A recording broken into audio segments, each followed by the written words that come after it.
السلام علیکم دوستو، بلوچستان کے علاقے سرینج اور سپن کاریز کی کوئلہ کانوں میں پیش آنے والے افسوسناک حادثے میں ابتدائی اطلاعات کے مطابق شانگلہ سے تعلق رکھنے والے 36 کارکن جاں بحق ہو گئے ہیں۔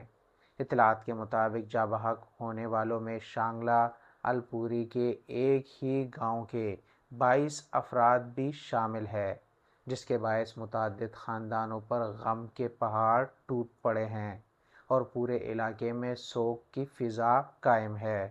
ریسکیو ٹیمیں جائے وقوع پر امدادی کارروائیاں جاری رکھے ہوئے ہیں۔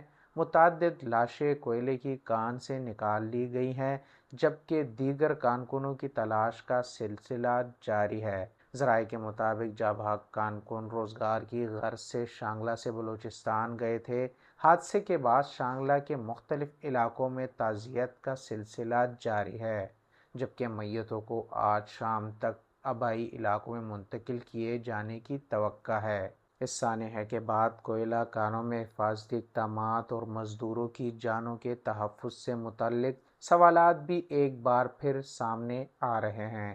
ہم دعا گو ہیں کہ اللہ تعالیٰ تمام مرحومین کی مغفرت فرمائے، ان کے درجات بلند کرے اور سوگوار خاندانوں کو صبر جمیل عطا فرمائے۔